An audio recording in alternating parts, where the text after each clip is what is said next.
চেষ্টা করব বেটার কিছু করার জন্য। আসলে মানুষ তো একদিনে সব কিছু শেখে না। আর আমার আসলে উদ্দেশ্য এমন কিছু না, আমার উদ্দেশ্য হচ্ছে আমি আসলে এই রাস্তায় চলার পথে অনেক বাধার সম্মুখীন হই, নতুন নতুন অনেক কিছু শিখি। তো এইটা আসলে সবার মাঝে ছড়াই দেওয়াই হচ্ছে আমার উদ্দেশ্য, এই ছাড়া তেমন কিছু না। যেমন রাস্তার পরিস্থিতি বর্ষার সময় একরকম থাকে, শীতের সময় একরকম থাকে। শীতে আসলে কুয়াশাটা মারাত্মকভাবে মানে আমরা যারা বাইক রাইডার তাদের জন্য খুবই মারাত্মক একটা ব্যাপার। একটা বড় ব্যাপার হচ্ছে যে যে যানবাহনগুলো থাকে শীতের সময় সঠিক লাইট ব্যবহার করে না। শীতের সময় সঠিক লাইট ব্যবহার করে না বলে হেডলাইটগুলো জ্বালায় রাখে না। যে ছোটো ছোটো যে ভ্যান বলেন, তারপরে আমাদের এই যে সড়কে আমাদের এই অঞ্চলে যশোর, সাতক্ষীরা, খুলনা অঞ্চলে নসিবন আছে। এই নসিবনগুলো তো মারাত্মক ব্যাপার, দূর থেকে বোঝাই যায় না যে আসলে কি আসতেছে। কাছে যেয়ে যখন দেখা হয় যে নসিমন এবং তার যে আকার, মানে নিজের থেকে আরও বেশি মাল বহন করে, মানে সাইডে আরও বাড়ায়, কিন্তু কোনো সিগন্যাল নাই। আপনি রাত্রিবেলায়ও যেমন দেখতে পাবেন না, আবার শীতের কুয়াশার ভিতরেও দেখতে পাবেন না।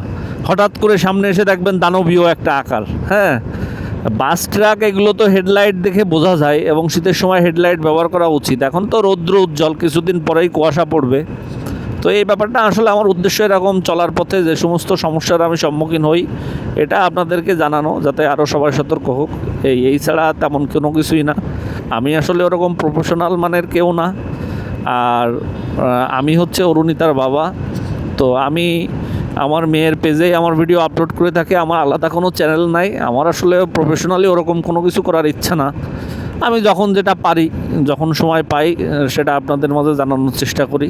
আমার মেয়ের স্মৃতিগুলো আমি আমার মেয়ের পেজে বন্দি করে রাখতে চাই। আসলে এটা ফ্রি একটা স্টোরেজ, মানে সব স্মৃতি আসলে এক জায়গায় রাখা আমাদের জন্য গুছায় রাখা অনেক কঠিন হয়। তো এই পেজে থাকলো এক জায়গায়। তো পাশাপাশি আমি আমার যে তথ্যগুলো সেগুলো আপনাদেরকে শেয়ার করলাম। এই হচ্ছে ব্যাপার, এই ছাড়া আর তেমন কোনো ব্যাপার না। তো আজকে হচ্ছে এই ফার্স্ট ব্লগ করা হচ্ছে ক্যামেরাটা কেনার পরে। তো সবাই কেমন হয়েছে জানাবেন, কি সমস্যা আপনারা অনুভব করতেছেন, সাউন্ড সঠিক আসতেছে কি না, বা ভিডিওর স্টেবিলাইজেশন ঠিক আছে কি না, বা অন্য কোনো ধরনের সমস্যা আছে কি না, এটা আপনারা জানাবেন। বা যে কোনো বিষয়ে যদি আপনাদের মতামত থাকে সেটা আপনারা অবশ্যই কমেন্টে জানাবেন, তাহলে আমার জন্য সুবিধা হবে। আর যদি আপনাদের কোনো কিছু জানতে আগ্রহ থাকে সেটাও কমেন্টে জানাতে পারেন, সেটাও চেষ্টা করব আমার সাধ্যমতো আমি জানানোর। তো সবাই ভালো থাকবেন, সুস্থ থাকবেন। এটা হচ্ছে চিনিডোলা বাজার, মনিরামপুরের ভিতরে পড়ছে এটা। চিনিডোলা বাজারের পরে সুন্দরপুর বাজার, তারপরে যে মনিরামপুর। আপাতত মনিরামপুর পর্যন্ত আমার গন্তব্য। মনিরামপুর থেকে চলে যাব হচ্ছে ঝিকরগাছা, ভিতর দিয়ে একটা রাস্তা আছে। আমি যশোর পর্যন্ত যাব না, যশোরে না যেয়ে ঝিকরগাছায় চলে যাব, কারণ আমার গন্তব্যই হচ্ছে ঝিকরগাছা। তো সবাই ভালো থাকবেন, সুস্থ থাকবেন। এটা হচ্ছে চিনিডোলা বাজার। মোটামুটি এই রাস্তাটা অনেক মানে বেশ সুন্দর। হ্যাঁ, আমি যে পথে চলাচল করি সেই পথের জন্য এই রাস্তাটা হচ্ছে বেস্ট একটা রাস্তা। আর অন্য রাস্তার যে কন্ডিশন, বিশেষত আমাদের চুকনাগর থেকে যে খুলনার যে রাস্তা, সেটা নিয়ে আমার একটা বিশেষ ভিডিও থাকবে, সেটাও আপনাদেরকে দেখাবো।